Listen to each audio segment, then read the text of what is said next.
আসসালামু আলাইকুম। আবারও নিয়ে আসলাম নতুন একটা ভিডিও।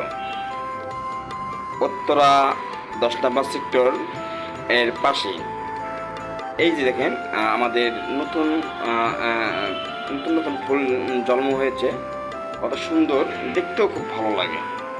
তো বড় কথা হচ্ছে যে এখানে যারা কিনবেন পাইকারি কিংবা খুচরা, তারা ঠিক এই জায়গায় আসবেন, এই ব্রিজের লগেই আসবেন। আসলে আপনারা দেখতে পারবেন এখানে সুন্দর একটা নার্সারি আছে। আর এই নার্সারির পাশে সুন্দর সুন্দর ফুলের গাছ, বাহারি রঙের ফুলের গাছ, যেমন দেখেন যে কত সুন্দর সুন্দর ফুলের গাছ এখানে দেখা যাচ্ছে। তো এখানে যারা যারা কিনবেন তারা তারা আপনারা চলে আসবেন। যে কোনো সময় হলে হবে, আপনি সকালে আসেন বা বিকেলে আসেন, যে কোনো মুহূর্তে আসেন, আপনারা আসতে পারবেন। আর খুবই একদম চিপস রেটে এখানে চারা পাওয়া যায়।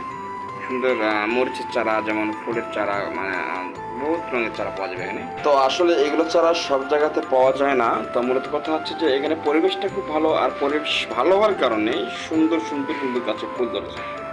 সব নার্সারিতে এভাবে ফুল আসে না, কারণ এখানে হচ্ছে যত্নটা হচ্ছে, যত্ন সার পানি নিয়মিতভাবেই দেওয়া হয়।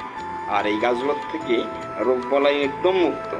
কারণ রোগবালাই থাকলে কিন্তু গাছ দেখতে যেমন দেখা যায় যে অনেক সময় নষ্ট হয়ে যায়। তো আসলে রোগবালাই একটা এমনই জিনিস যেটা বলার মতোই নয়। রোগবালাই হচ্ছে একটা খুব খারাপ জিনিস। যেমন এখানে ঠিকমতো পানি দেয়, ঠিকমতো ওষুধ দেয়, সার মেডিসিন যা দেওয়া লাগে আর কি, সব কিছু রেডি আপনাকে সাজা দেবে। যারা কিনবে তাদেরকে সুন্দরভাবে সাজিয়ে তারা দিবে। তো আসলে আপনারা যারা কিনতে যাচ্ছেন তারা আসবেন, এখানে আসবেন। আপনারা এই রোডটা হচ্ছে যে আপনার খালপাড় দিয়ে ভেতর দিয়ে আসে আপনি, যে আপনি ময়লার মোড় দিয়ে যে ডান দিক দিয়ে যে রাস্তাটা চলে আসছে, এই রাস্তা সোজাই চলে আসবেন। মানে এই রাস্তা ডাইরেক্ট চলে গেছে, একদম মনে করেন যে সমুদ্র রোড বেরিয়ে গেছে। আপনি এই রুট দিয়ে ঢুকলে আপনি এই